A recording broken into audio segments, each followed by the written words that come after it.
Welcome. I'm Pam Wakefield, a member of the Adult School Lecture Committee. We are very fortunate tonight. Our speaker is highly qualified to help us understand the deeply troubling situation in Pakistan. Dr. Zia Mian directs a project on peace and security in South Asia at the Program on Science and Global Security here in Princeton. His research interests include nuclear weapons and nuclear energy policy in South Asia and issues of nuclear disarmament and peace. Previously, he has taught at Yale University, we forgive you for that, and Quaid-i-Azam University in Islamabad.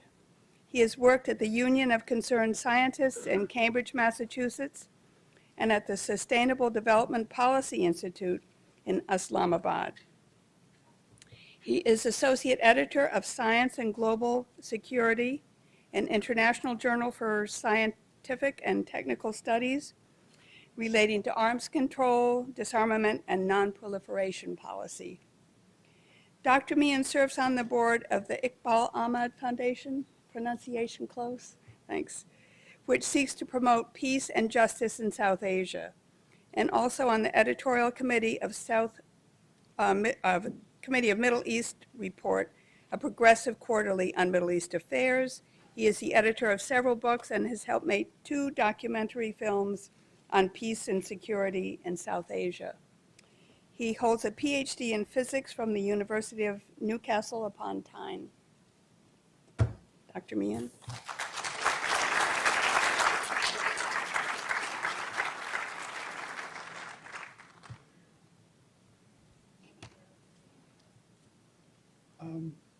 Well, I'd like to thank Pam and the Adult School and all of you for making this possible. Can you hear me in the back? It's a good job I asked. Try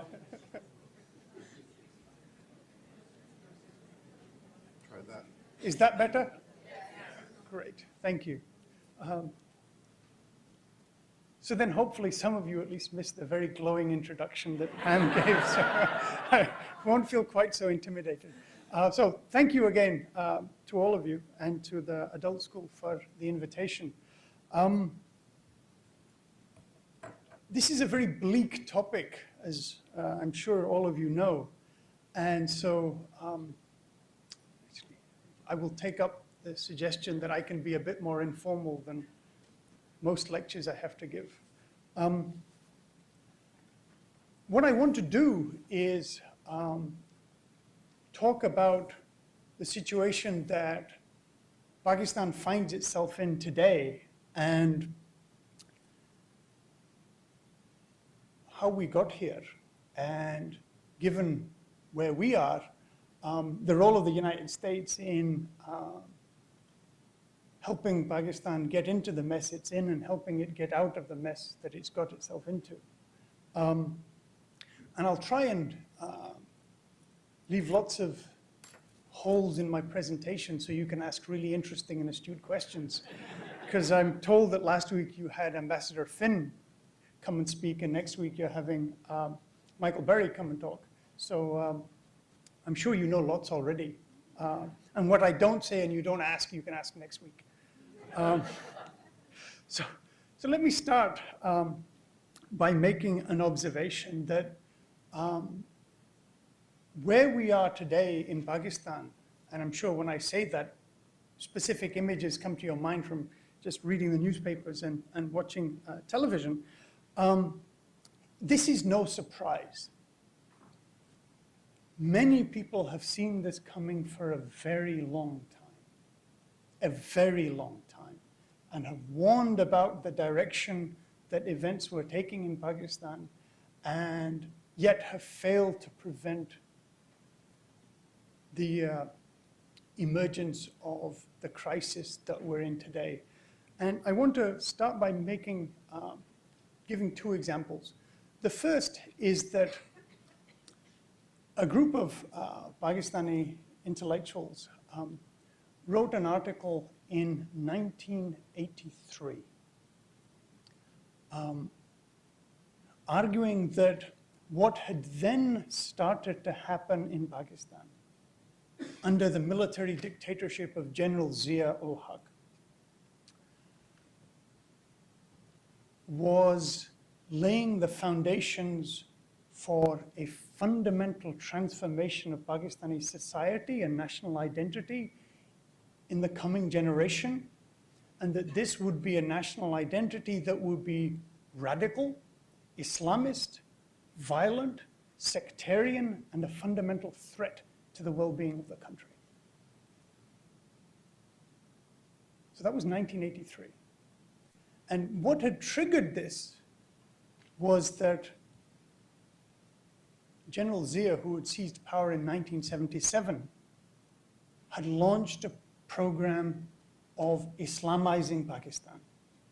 I mean, many of you think of Pakistan, it's an Islamic country, it's a Muslim country. It's actually called the Islamic Republic of Pakistan, as many of you know. But the first really determined effort by the people who ruled Pakistan to use all the power of the state, to use the education system, to use the capacity to pass laws and enforce laws, began with General Zia's dictatorship to create a new Pakistan, a radical Pakistan, an Islamic Pakistan modeled on Saudi Arabian Islam, on Wahhabism. Now, in the first few years of the Zia dictatorship, he was very unpopular, and the world did not take kindly to him. But 1979, as many of you know, fundamentally changed the politics, not just of the Middle East, but also of the entire Muslim world, but especially of Pakistan and Iran and Afghanistan and the United States. The revolution in Iran, where the Islamists seized power, encouraged Islamic groups around the world to believe today Iran, tomorrow us. And so Islamic groups in Pakistan and lots of other Muslim countries became much more determined because they had a model that they believed could potentially lead to capturing state power. But in Pakistan, what happened, much more important than that, was the Soviet invasion of Afghanistan, as I'm sure Ambassador Finn talked about last week. And suddenly, international pressure on the Zia military dictatorship and the opposition to his campaign of Islamizing society stopped. And the United States and its allies across Western Europe poured political support, economic support, military support into Pakistan to help fight the Soviets in Afghanistan. And as part of that process, everybody turned a blind eye to General Zia's program of Islamizing Pakistan. So foreign policy and the Cold War took precedence over what was happening in Pakistan. So as a consequence, throughout the 1980s, a set of laws were passed, textbooks were written for public schools in Pakistan, where almost all Pakistani children actually go to school, which fundamentally told them that your country is an Islamic country, your fundamental loyalty is to Islam, and it's a conservative Islam, and this is part of a global Islamic identity. Now, this went nicely hand in hand with what was going on in the madrasas, but many of you think of Islam and the Taliban, and I'll get to that in a minute, in terms of madrasas. Right? The Taliban were trained in the madrasas, and the problem is radical Islam in the madrasas. The problem actually is partly radical Islam in the madrasas, but substantially public education in Pakistan. Because many more children go to public schools than go to madrasas. And so an entire generation went through the system, and from the age of 4, 5, 6, when they started school, that was all they were taught. They have now come of age. And one of the things that I want you to keep in the back of your mind while I talk about Pakistan is that a lot of what we see happening in Pakistan is a legacy of that period and is a generational phenomena and would have happened in some way, shape, or form. even if it hadn't been for September the 11th. Right? Because the combination of an Islamist politics that thought we can do in Pakistan what Ayatollah Khomeini did in Iran, and a government that encourages everybody to believe that, yes, this is an Islamic country and Islam is the way forward, strengthened the political base and the resonance that Islamist politics has in Pakistan. And so this was the reason why these Pakistani intellectuals in 1983, starting to see what was happening in the education system, starting to see what was coming through the Ministry of Education, starting to see the rules that said what was allowed on television and what wasn't, started to warn about that we are putting in place a generational process that, and they said by the year 2000, we will have a crisis of a generation that is radicalized, conservative, Islamic, and hostile. The other thing that people warned about was that this would take a revolutionary direction, that it wouldn't be expressed in a democratic form, this Islamist politics that would be unleashed. And the reason for that was what was happening in Afghanistan at the time. That politics was becoming militarized in Pakistan because of the relationship between the United States, Pakistan, and Afghanistan, where everything came down to arming young men to go and fight godless communism. The war was couched not in terms of Afghan nationalism, that these are Afghans who are fighting to free their country from foreign occupation, but of the global jihad against communism. Okay? And this is what attracted Arabs to come, including Osama, people to come from North Africa, people to come from Indonesia, etc., to Pakistan, to the madrasas, to the training camps, and to go fight. That this was not an Afghan war, but an Islamic war. And it was a war that was supported by the United States, by Saudi Arabia, by Pakistan, by public opinion, and it succeeded. What it taught you was that if you organized in violent terms, by force of arms, you could actually capture state power and overcome an enemy, and it was a legitimate way of going about doing things. And so both of these predate 9/11. And so the fact that what you see in today is suicide bombing, and there was another one today, the fact that you see Taliban in Pakistan and armed Islamist militias in Pakistan who are threatening the very fabric of the state and society, this is something that would have unfolded almost inevitably regardless of 9/11. Okay? So now let me backtrack, because I wanted to say that because many people start the story by saying, well, 9/11 happened and then. Right? This is a larger structural process that was unfolding, and we would have had some variation of what we're seeing today regardless of 9/11. So when people were writing about what was going to happen in Pakistan a decade ago, they were warning of the possibility of Islamist revolutionary violence because of the currents that I've mentioned.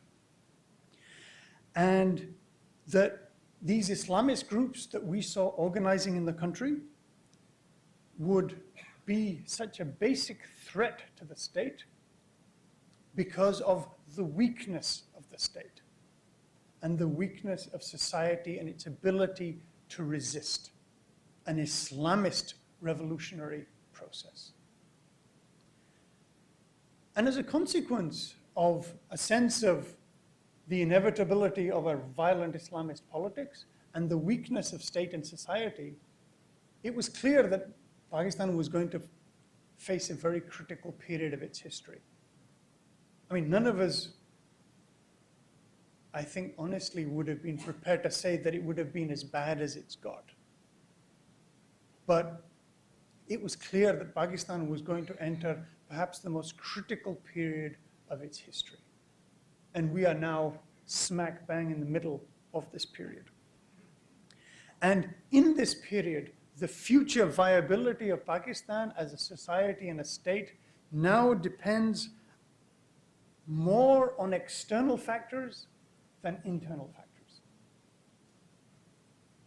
because of the relative weakness of the society and of the government, and the way in which this has taken an Islamist direction, and the connection to the war in Afghanistan and the role of the United States. So the future of Pakistan now is more in the hands of the outside world, actually, than in the hands of the people of Pakistan. So I'll try and unpack some of these arguments over the next little bit.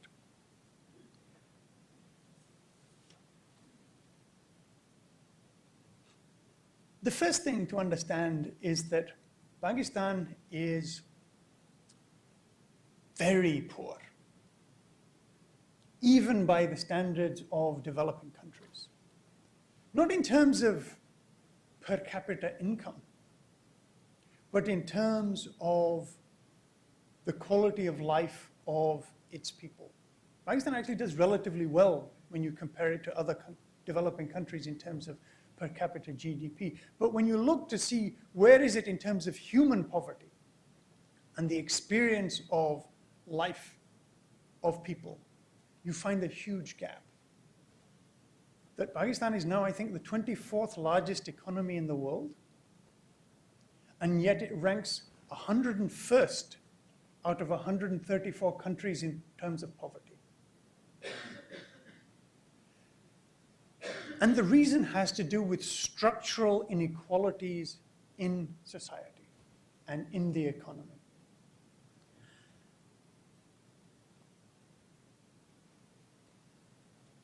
A good way to understand this is actually the Director of National Intelligence, who's in charge of the US intelligence agencies, has an annual threat assessment that he gives to the Senate every year. And this is the threat assessment of the US intelligence agencies collectively.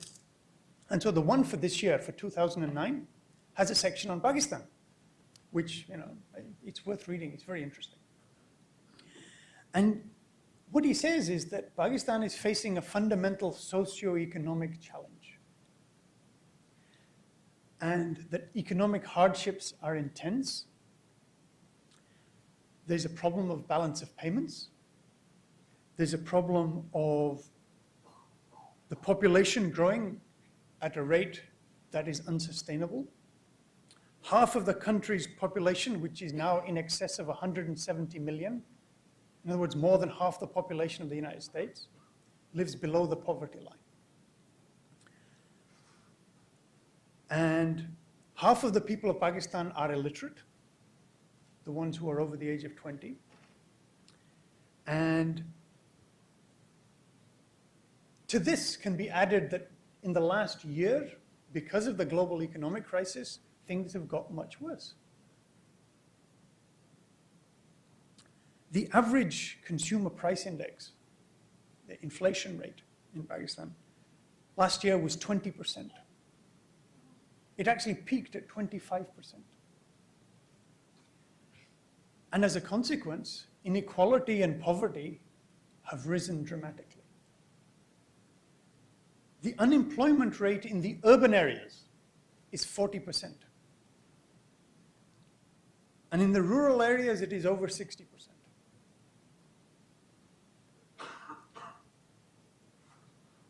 And according to the United Nations, over half of the population is what they call food insecure. It means they are not securely able to meet their minimum nutritional needs. I mean, it varies through the year depending on whether there's harvest time or not harvest time, etc., but over half the population. And because of the global economic crisis and because of the violence inside the country, tax revenues are falling, therefore the ability of the government to provide any assistance. There's no financial stimulus package in Pakistan. Foreign investment is fleeing, as you would expect. Domestic investment, people are pulling out their money and moving out as fast as they can. The currency lost a quarter of its value last year. And since many things that you import are actually determined by the price of the dollar and other things, this has led to a huge crisis. And so this time last year, the government of Pakistan ran from pillar to post to the United States, China, Saudi Arabia, the Europeans, the IMF, the World Bank, and half a dozen others saying, we need an emergency assistance package to stop us from defaulting on our debt. They didn't really get it, the assistance that they asked for. Everybody just said, okay, we won't let you go bankrupt, but we're not going to bail you out. And so it sits there on the edge of a very steep economic collapse. Now, the United States has just recognized this problem. A couple of weeks ago, President Obama signed into law what is called the Enhanced Partnership with Pakistan Act.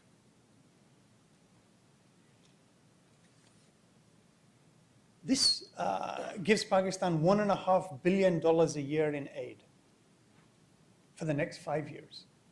So that's $7.5 billion total. And the possibility of another $7.5 billion for the 5 years after that. So it's basically a 10-year aid package of $15 billion. And it's aid that is fundamentally economic aid. It's meant to try and keep the country afloat. But this is 172, 175, perhaps 180, depending on when we ever get around to doing the census,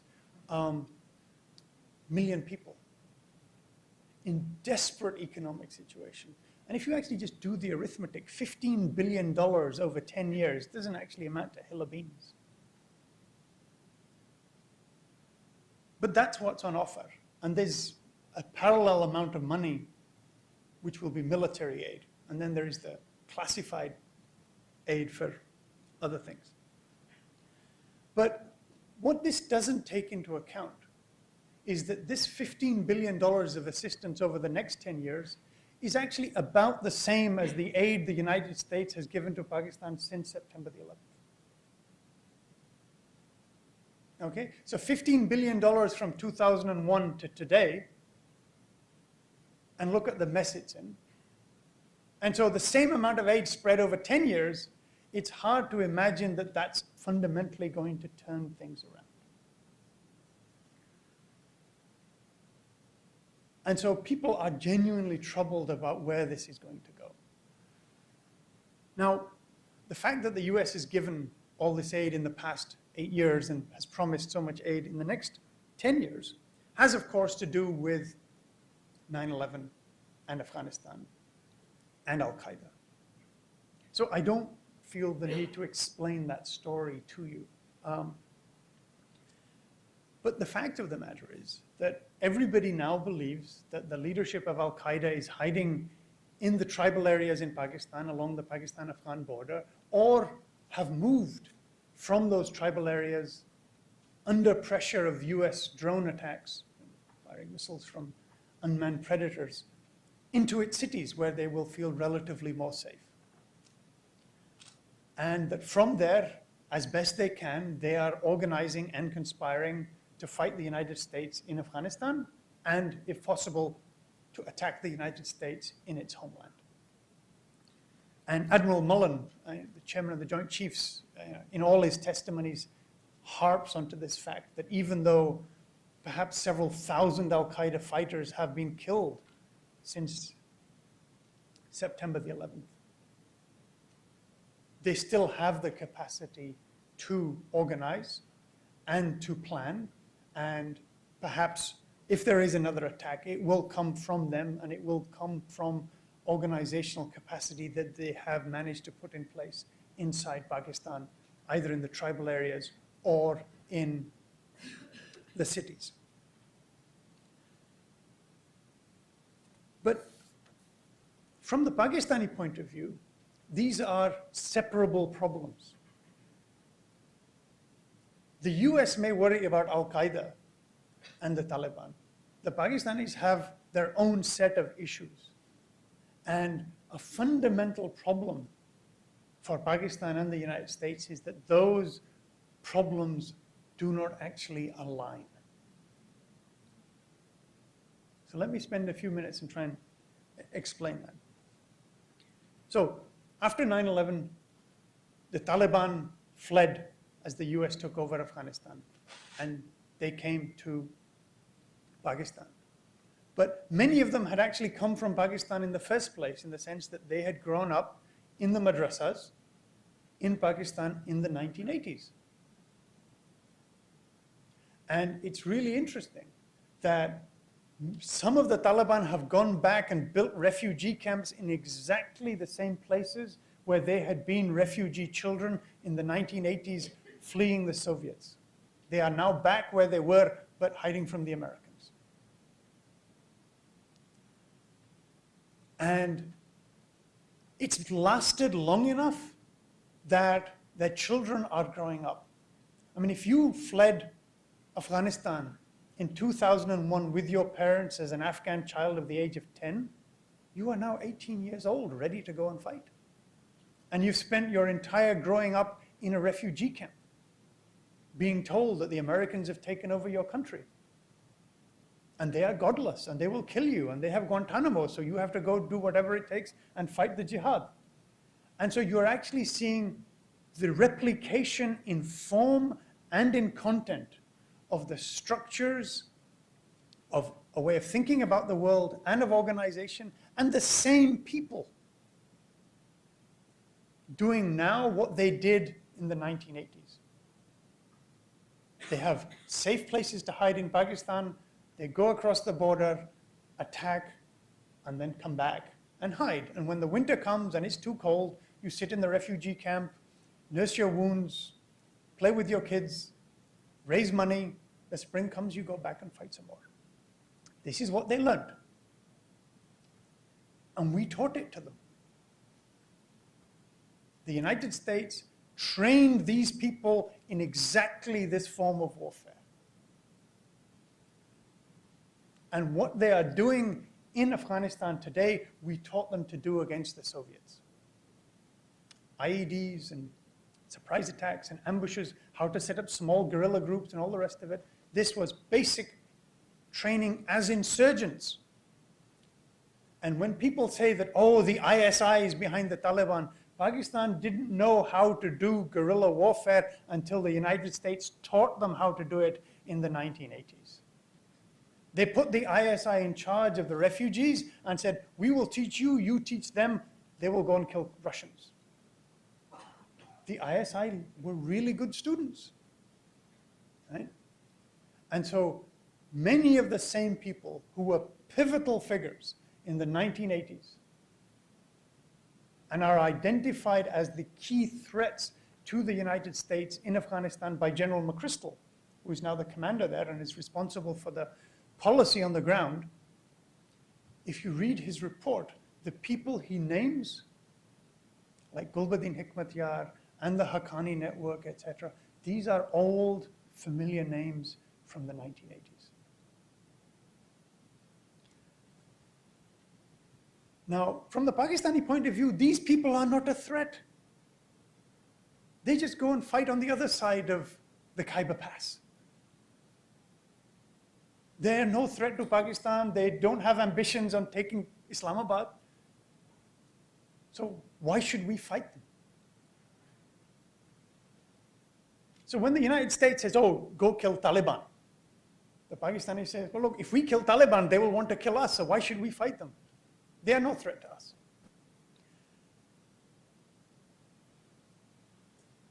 The second threat, though, is one that the Pakistani government has now started to recognize, and that is the domestic Islamist challenge that has emerged in Pakistan. It takes two forms. The first is there are Pakistanis who have decided to emulate the Afghan Taliban. They call themselves the Pakistani Taliban. and they have emerged out of these tribal areas where the Afghans came and hid, and model themselves ideologically, militarily on them, and have said that they want to do in Pakistan what the Afghan Taliban want to do in Afghanistan. The origins of these groups are, post 9/11. We did not have a Pakistan-Taliban problem before the Afghans arrived into the tribal areas.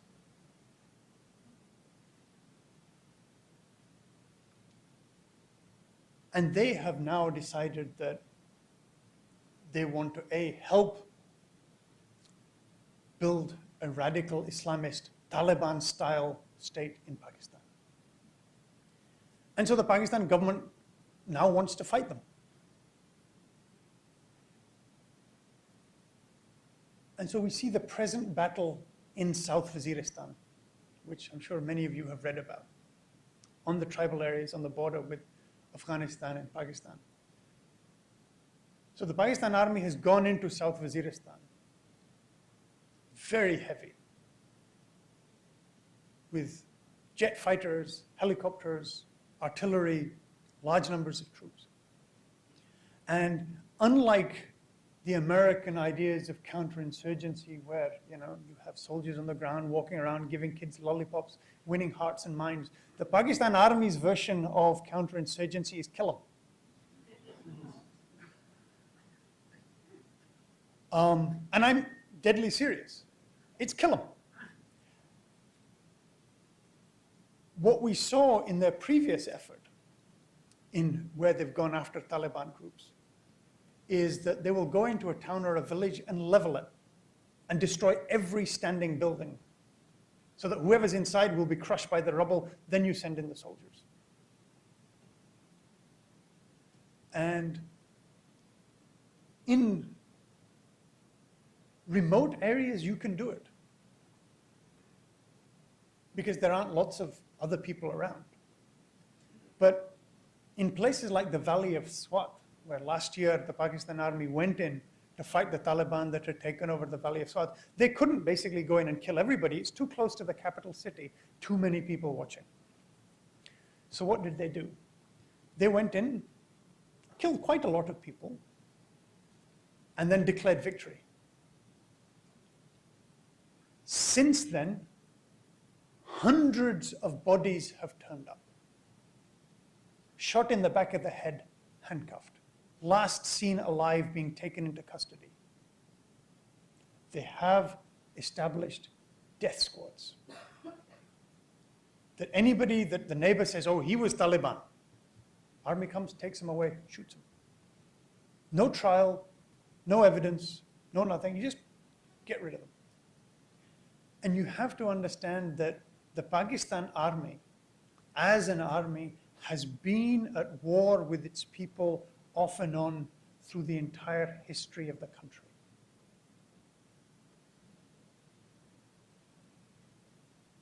In the province of Balochistan, which is Pakistan's largest province by area, there were insurgencies in 1948, in the 50s, in the 60s, in the 70s, and again now. And the army has used massive force to crush each of those insurgencies. The most excessive use of Pakistan army force, as many of you may remember, was in 1971 in East Pakistan.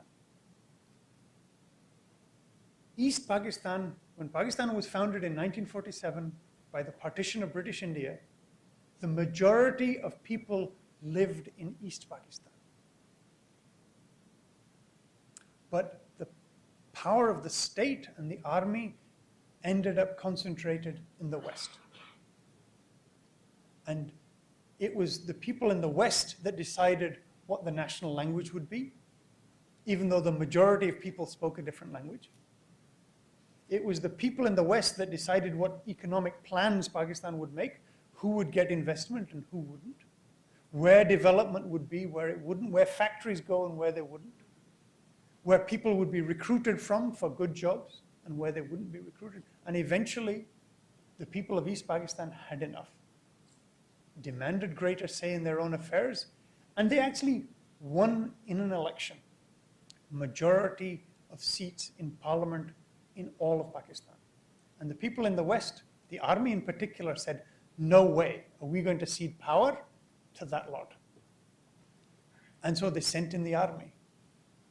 And hundreds of thousands of people were killed by the Pakistan army of their own citizens as part of an effort to put down that movement. So what you're seeing today by the Pakistan army in terms of the war on the Taliban and the Islamist groups in Pakistan, this is what the Pakistan army is like. The fact that it's been so reluctant and unwilling to unleash the kind of force that it has now done actually has a political base. I'll say a few words about that.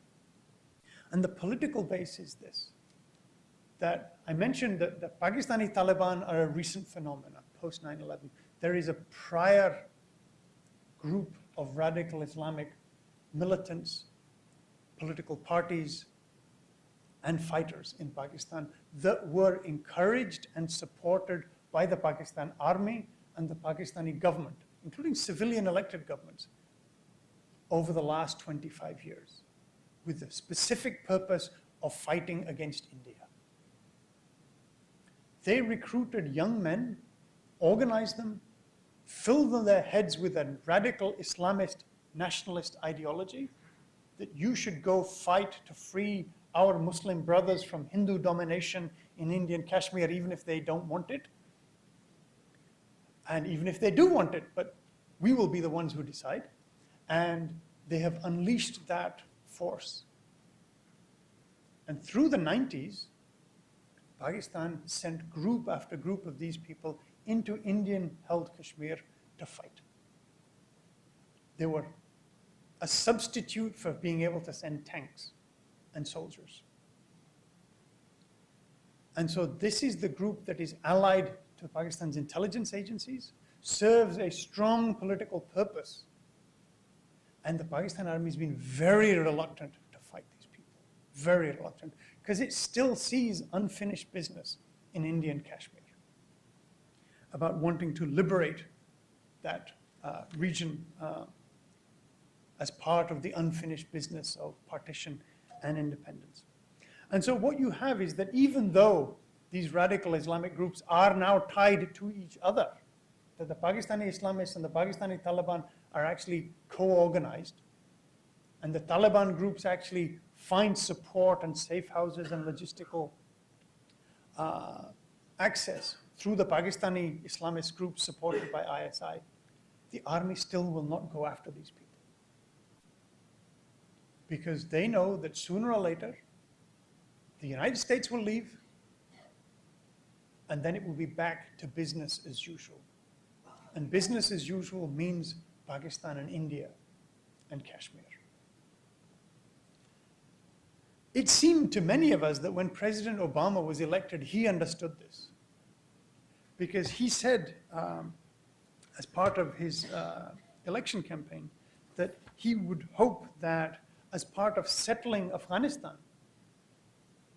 he could get the Pakistanis to make peace with India so they wouldn't have to look towards the east and could therefore devote all of their time and attention and effort to fighting the Taliban and the Islamists that were a threat. And what we saw was that when he set up the position for Richard Holbrooke as the special envoy for Afghanistan and Pakistan, it says Afghanistan and Pakistan, India is not mentioned. He's actually not even allowed to talk about it. And you don't see Kashmir being mentioned very much. And so as a consequence, the Pakistanis believe that the United States is not sincere in helping them find a settlement or a solution to this. That their only interest is in Afghanistan, and that when that is settled, they will leave. And so we have to do the best we can. So as a consequence of this, the military aid that the United States has been providing to Pakistan, a very small portion of it has actually been going to support military operations against the Taliban. A large majority of it has actually gone to buy weapons that could only conceivably be used in a war against India. And the United States is actually happy to sell those weapons to Pakistan, even though it knows that's what they'll be used for. But let me wind up. And I want to wind up with two observations. The first is that this skepticism about why the United States is giving aid to Pakistan and what the United States wants from Pakistan doesn't reflect Pakistan's interests. This is a long, painful lesson that the Pakistanis have learned over their history. Right? The first time the US gave aid to Pakistan was at the beginning of the Cold War to fight the Soviet Union. And so the US poured billions of dollars into Pakistan in the 50s and the 60s. And they actually signed a military alliance agreement. And the Pakistanis thought, great, we have American weapons, we have American support, we have an American alliance, we can go to war with India. Right? So they did in 1965. And the Americans said, oh, you can't do that. We are not going to give you spare parts for your weapons. We're not going to give you ammunition. And we're going to impose sanctions.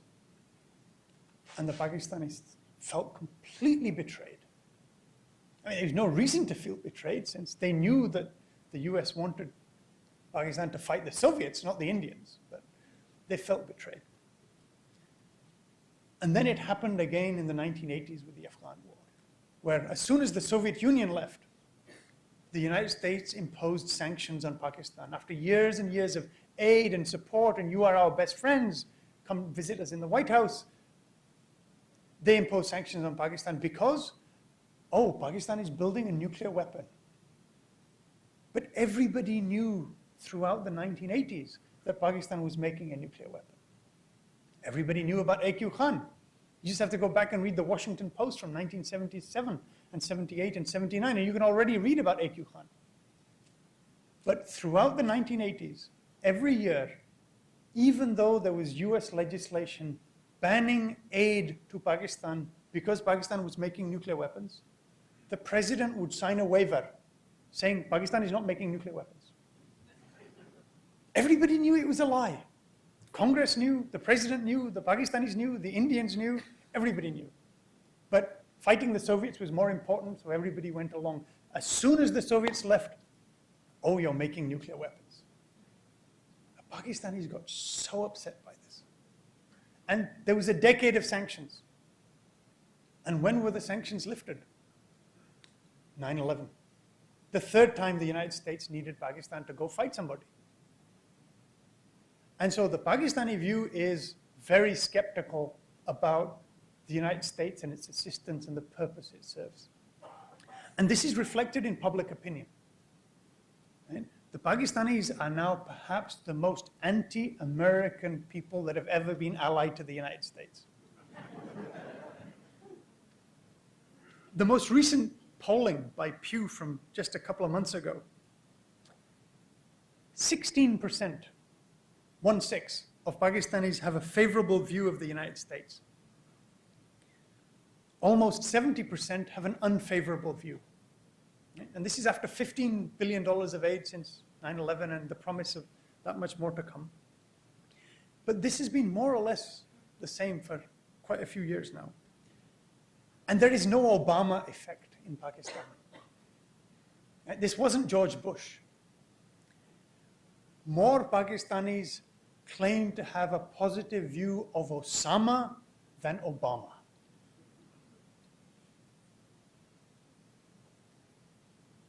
But that's only half the story. One is to just be unfavorable and unsympathetic. Pakistanis are actually downright hostile. 60% of Pakistanis believe the United States is an enemy of Pakistan. And in August, 60.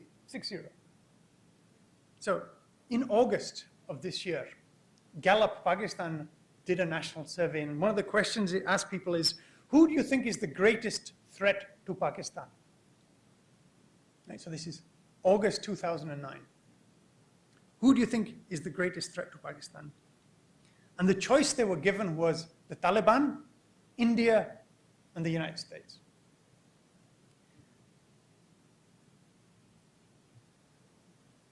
"60% picked the United States. 20% picked India, 10% picked the Taliban."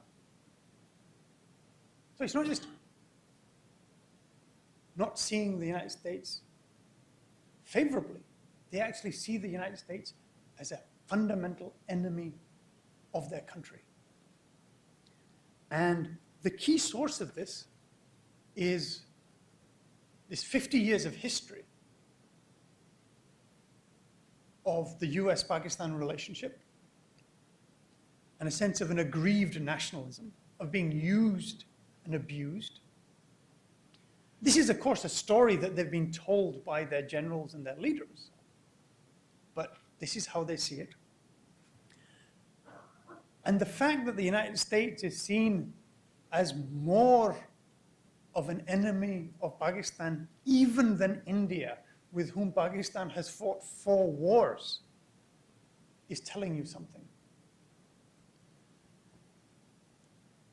And a particular driver for this are these drone attacks, these missile attacks that the United States launches into Pakistan. About 1,000 people have been killed by these drone attacks. And that includes Taliban and civilians, and sometimes you can't tell the difference, but when you add them all up, it comes to about 1,000. In the last 6 months, almost 7,000 people have been killed in Pakistan by a combination of Taliban, army, and drone attacks. So if the drones have killed 1,000, then the army and the Taliban have basically killed the rest. And yet, the public hostility is directed towards the United States because of the drones. And it has to do with a sense of domination. People see the government in Pakistan fighting the Taliban because of US pressure and inducements. And so we see a terrible dilemma opening up in front of us.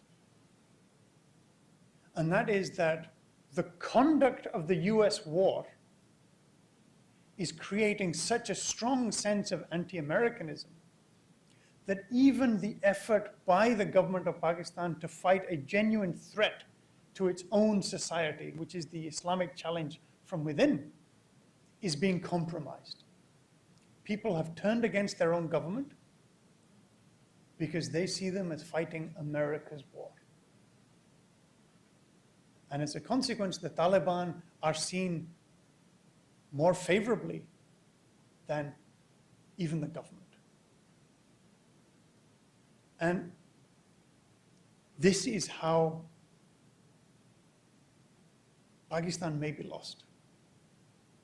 Because if the United States insists on continuing and expanding the war in Afghanistan and continues to try and pressure Pakistan into conducting this war on its terms, public opinion will become more and more anti-American and more opposed to their own government for going along with this. This is the first democratically elected government in 10 years. If it falls, it's not clear what the future of democracy in Pakistan will be. There are already people warning of the return of the military. But the longer this goes on, we come back to where I started, the generational process. The generals that are in charge in Pakistan today grew up before the 1980s. They actually are people who joined the military in the 1960s and the 1970s. Their orientation is actually towards India. People like General Musharraf and General Kayani, who is now the current chief of Pakistan's army, they actually served as young officers in the 1971 war against India.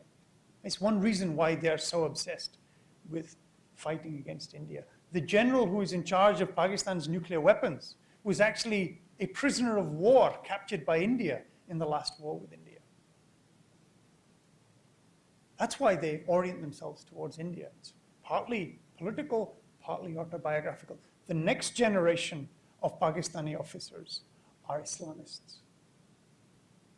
They are the ones who went to military academies and joined the military in the 1980s. There are large numbers of them who are jihadists.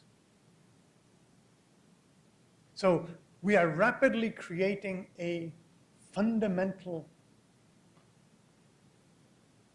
challenge where the longer this war in Afghanistan goes on the terms in which it is being fought and the way in which it is being fought, the greater the pressure will be on people to make choices.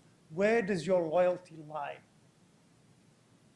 Is it to your country, to your general, or to your God and to your mullah, to your religious leader? And some of you may have seen the article that's just come in the New Yorker by Seymour Hersh about Pakistan's nuclear weapons. And there's a sentence in there by my friend Pervez Hudboy, a Pakistani physicist, in which he says, the problem is not Pakistan's nuclear weapons, the problem is the people in charge of them. Right? Which is the case with everybody's nuclear weapons. You know, to this extent, the NRA actually might be right. But the dilemma is that, as I said, the generational process that I mentioned at the beginning that is unfolding means that the longer this process goes on and continues to be violent, continues to be militarized, and continues to be couched in terms of a war against Islam, against fundamental Islamists, and depends on a massive American military presence and the use of American military force and pressure on Pakistan, the more this choice about where does your loyalty lie will confront more and more people in Pakistan, generals and scientists and doctors and teachers and lawyers and others, as well as ordinary people. And where those choices will end up may be potentially catastrophic for Pakistan as well as for many others. And so I think that when I gave the title of my talk as Pakistan in the Crisis Zone, it is actually very much in that crisis zone, but it's a generational crisis, a political crisis, an economic crisis, and it's a crisis in which the role of the United States is actually the linchpin of all of these crises. Thank you.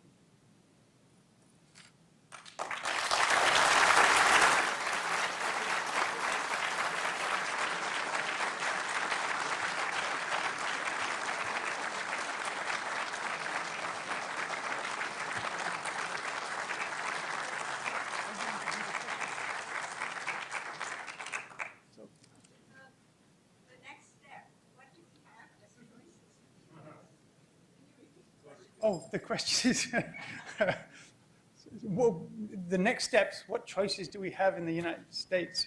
As I'm sure many of you know, President Obama has been confronted with basically a terrible set of choices to make. And if you believe what's in the newspapers, it's going to be 20,000, 30,000, or 40,000 troops.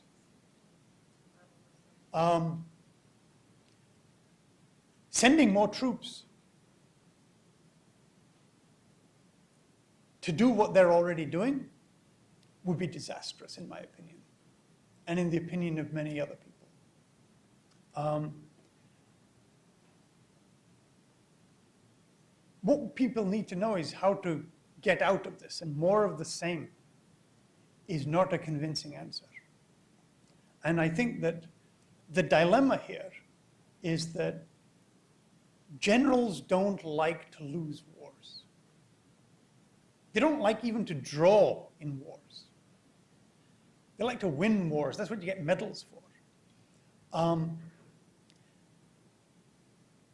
And as a consequence, there is good reason to believe that they will ask for 40,000 this year, as General McChrystal has asked, and they will ask for another 40,000 next year, and another 40,000 the year after. Because when you ask them, how many soldiers will it take to pacify Afghanistan? The answer rapidly exceeds 250,000. And so, you know, that ends up in a multi-decade-long commitment of soldiers and what they call nation building. And I don't see that being sustainable, not just in Afghanistan, but by Pakistan, for all the reasons that I've said.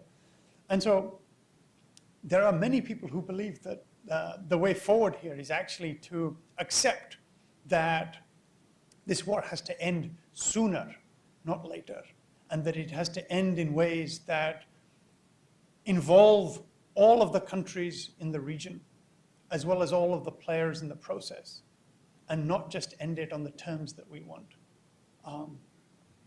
And how to do that, I think, is a process that no one has even started to take seriously. And that's why we end up with this choice of 10,000, 20,000, 30,000, or 40,000 more soldiers. So the first step is to realize that sending more soldiers and firing more missiles is not going to get you any further forward towards a settlement than we have got since 2001. So there's a question back there. Yeah.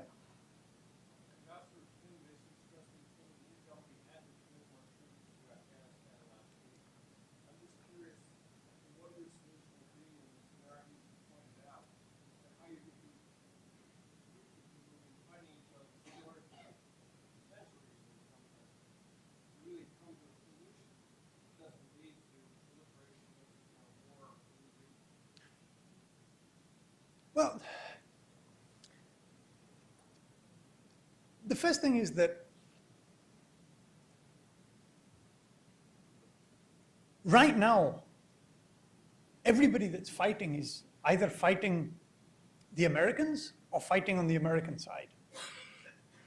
And those are the battle lines that have been drawn. There is the United States, NATO, the Afghan government, and the Pakistanis.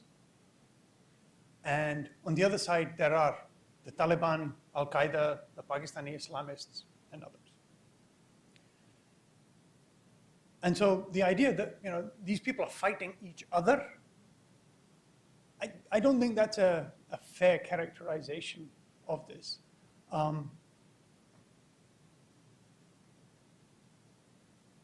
Before the Americans came in to Afghanistan, there were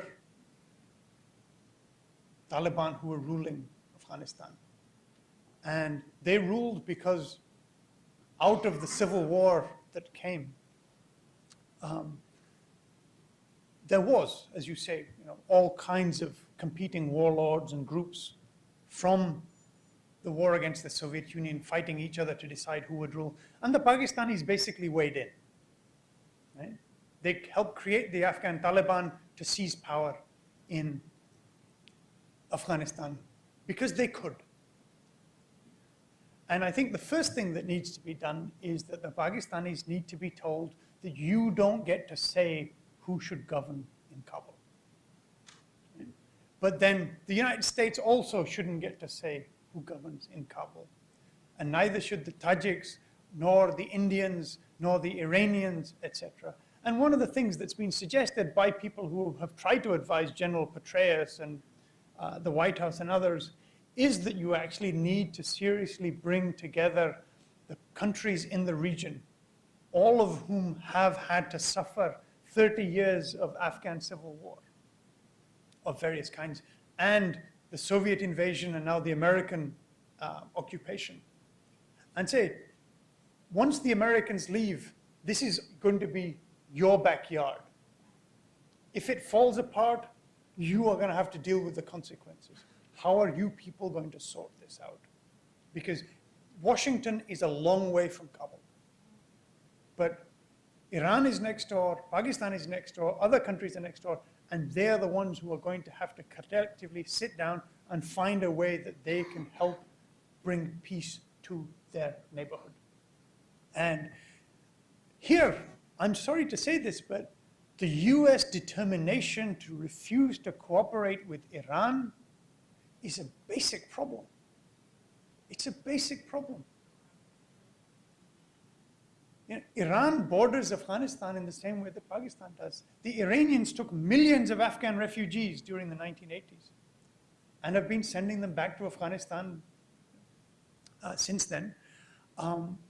But the United States is so determined to be opposed to the regime in Iran on every count that the idea of a settlement that would actually have Iran at the table is anathema. And so, I don't see how you could solve this way. Washington cannot micromanage the future of that region from here. It has to let the countries of the region figure out how they are going to live with an Afghanistan for good or bad. And I think once they are confronted with this choice, that Washington will not guarantee peace and stability, they are going to have to work out how to work together to keep Afghanistan together and to help it become peaceful, then you actually have the beginnings of a possible settlement. Yeah?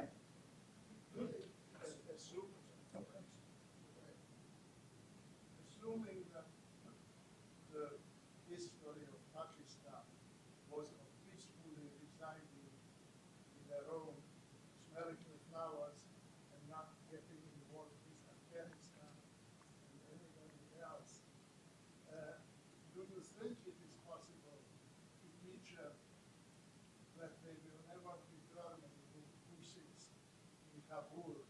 And is it possible to convince them that guys like Ekmakan are not nice guys and should fit whatever things we may have?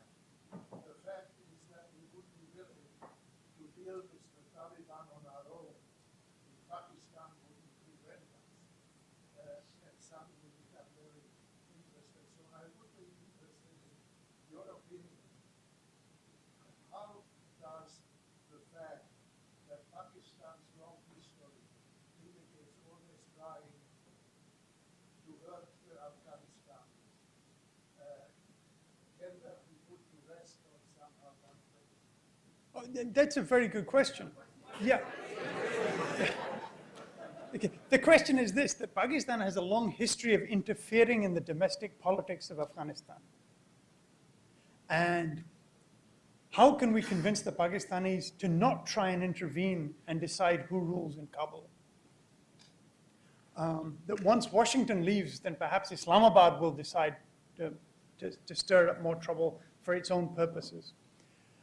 I think there are two dimensions to this.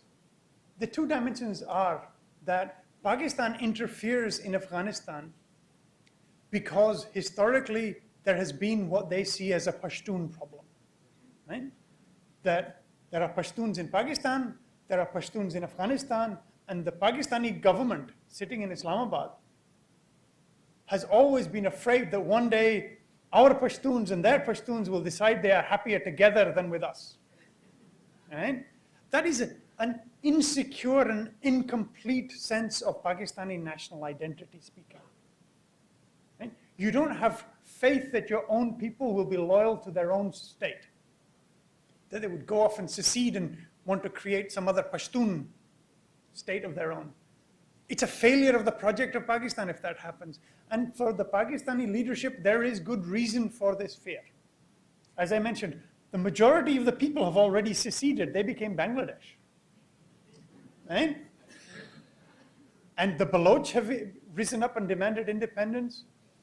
And at various stages, other ethnic minorities in Pakistan have demanded independence or greater autonomy. So there is legitimate reason. But it comes out of the failure of building a strong, durable, attractive, meaningful Pakistani national identity. But even more important than that has been the fact that the structure of the Pakistani state is still colonial. Right? It's not federal, even though it's supposed to be. So that means that all power effectively resides with the central government and not with decision-making processes closer to where people live. And so the minorities and people who live in the different provinces always feel that they are hard done by, because decisions are made by people living far away who have much more power than they do. And they are not consulted. Democracy has a terrible history in Pakistan. Right? We've spent more years under military government than in democratic government. And so these two things, national identity and a colonial state structure are our problems. None of these are the fault of None of this is the fault of the Afghans.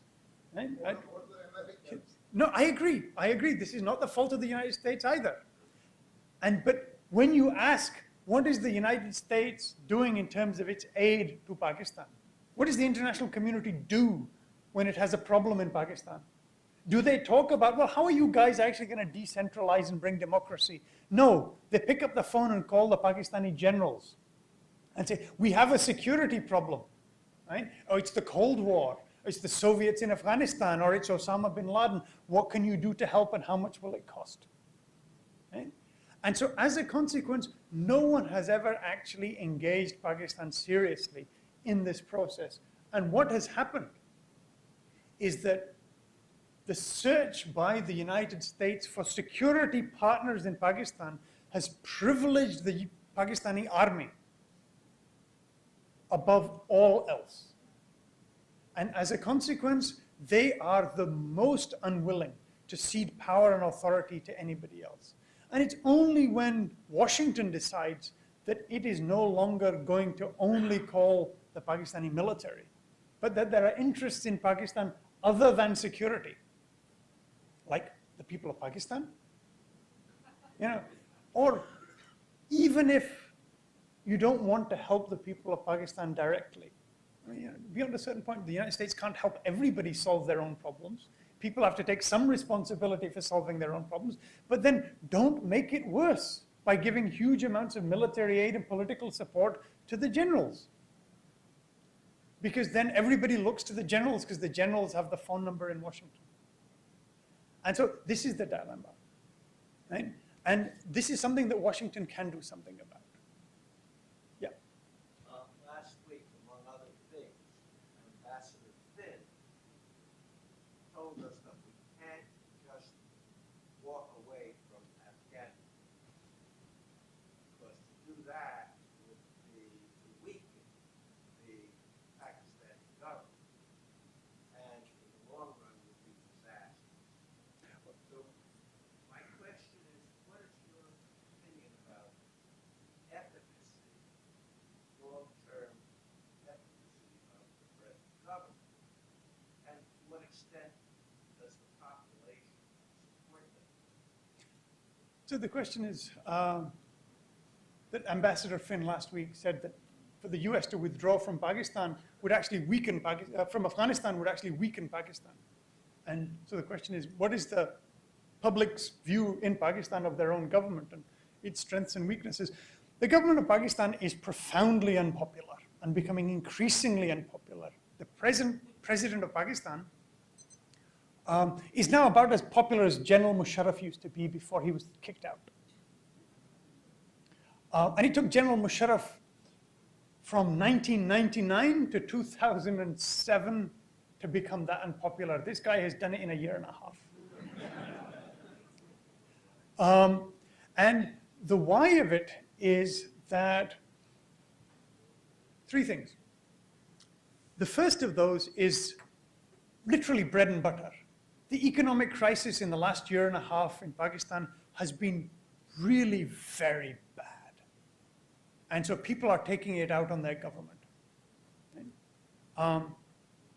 They expected that the restoration of democracy would actually make life better. They didn't expect this huge global economic crisis, inflation above 20%, et cetera, et cetera, et cetera. And so they're taking it on their government because they can. Right? But the second is that I mentioned the drone attacks, right? The US missile attacks into Pakistan. The frequency of these attacks has increased dramatically in the last year and a half.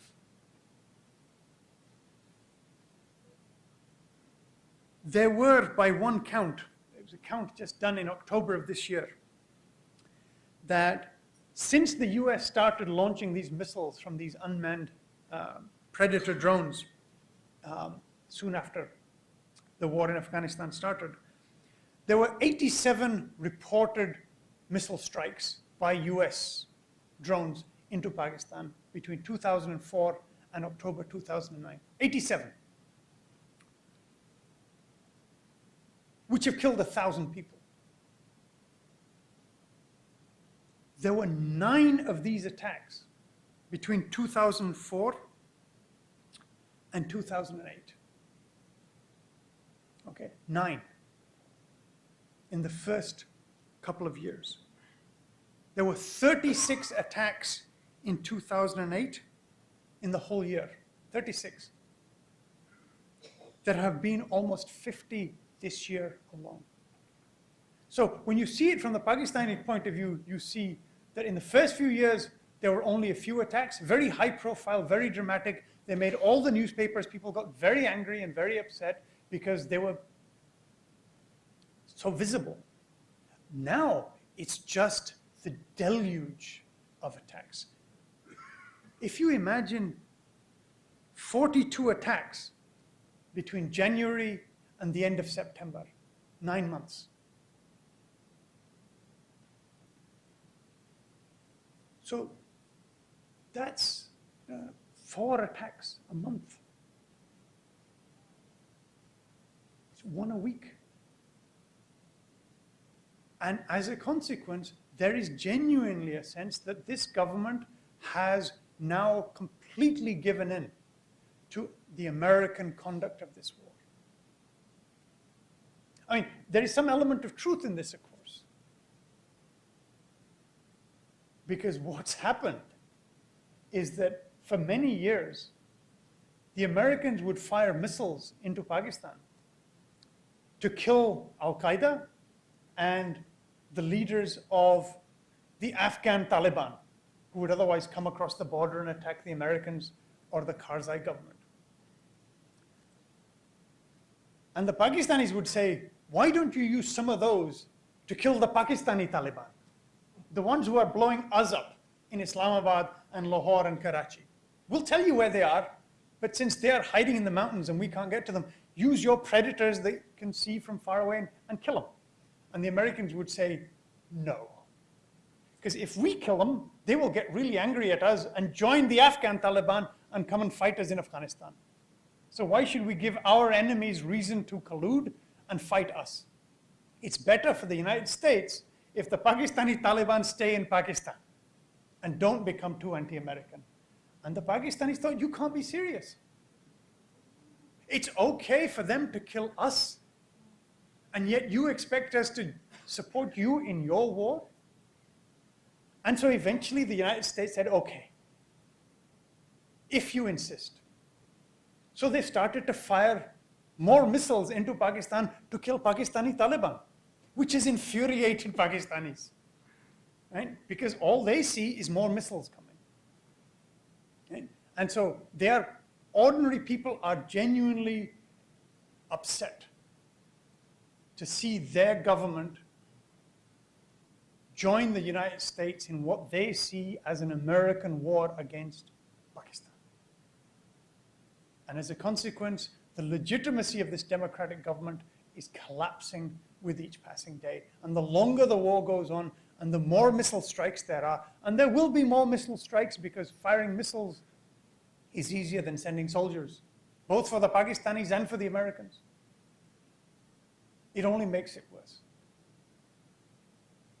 Not that I know the answer, but that is the explanation for why this government has become so deeply unpopular. Yeah? So, right after the Pakistan terrorist attack in Parliament, it was almost a nuclear war. I think it was like 2002, and Colin Powell almost managed to get it called off, and they came very close. And it seems that with the recent attack against Mumbai, tensions are up there again. And according to what I've read in the paper, in the New York Times, they say the terrorist group that executed the Mumbai attack still exists with support of the Pakistani government, and more attacks like that are planned. So what I'm asking you is, how long is it going to be before there really is a nuclear war?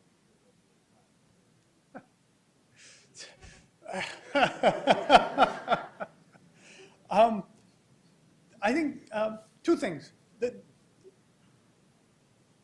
The Islamic groups that the Pakistan army trained to go fight in India have been doing that.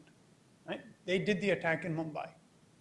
But there was a lot of international pressure on Pakistan to do something about these people. So General Musharraf said, okay, the groups were legally, they were banned. Right? So they all changed their name. Right? And that's about it. And the leader of one of the most prominent groups of the Lashkar-e-Taiba was actually put under house arrest. And one of my favorite stories about this is that there was a big announcement that he's now under house arrest, and we're going to bring him to trial and charge him with being responsible for the Mumbai attacks. And so the New York Times reporter went to where this guy lives in Lahore. And there's barbed wire and policemen everywhere. And so the reporter says, so, what's going on? He said, oh, he's under house arrest. And so the reporter turns around and the guy's crossing the street. And so he asks the policeman in charge, you told me he was under house arrest. And he says, look, I'm only doing what I'm told. Right? And this is absolutely the case. The Pakistani military wants to keep these guys for after the Americans leave. The second part of it, though, is, and I come back to my original point, Islamic politics has become very popular in Pakistan because of this generational process of brainwashing a generation of kids into believing that Islam is the way forward for Pakistan, and Pakistan should be a very conservative, radical Islamic state and society and so on. And one of the things that now really troubles the government and the decision makers in Pakistan is that if you crack down too hard on these very prominent people who you have turned into national heroes in the past, you are actually digging your own political grave. Because public opinion will turn against you. And the last thing an unpopular government wants is to add to its political grief. And so they want to keep some degree of public support wherever they possibly can. And so by not cracking down on the Islamist groups, they hope they can actually prevent the Islamists from actually further inflaming public opinion and coming after them. It's an unsustainable strategy, because the longer it goes on, the more entrenched these Islamic groups become. Right? They're going to have to bite this bullet sooner or later, and the sooner the better. Yep. Oh, that's it. I'm told that's it. Okay, sorry. And thank you.